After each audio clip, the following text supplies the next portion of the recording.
мұрагер. Бір шалдың 4 ұлы болыпты. Бір күні шал ұлдарын жинап алып, мен қартайдым.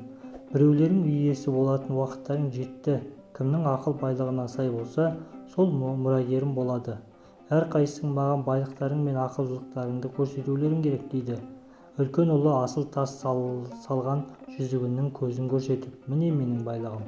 Ал кім бай болса, сол ақыл іздейді.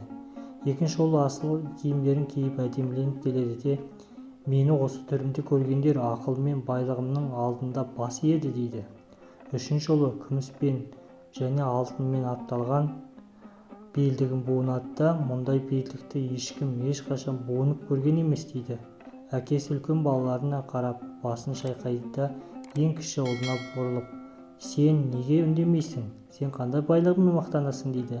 Сонда кенжесі, менде асыл таста жүзікте жоқ, сәнді киімде алтын күміспен апталған белдікте жоқ. Тек жұмысқа жарамды 2 қолым бар, қайрат жігері толы жүрегім бар дейді. Шалға кенже баласының тапқыр да ойлы сөзі ұнайды.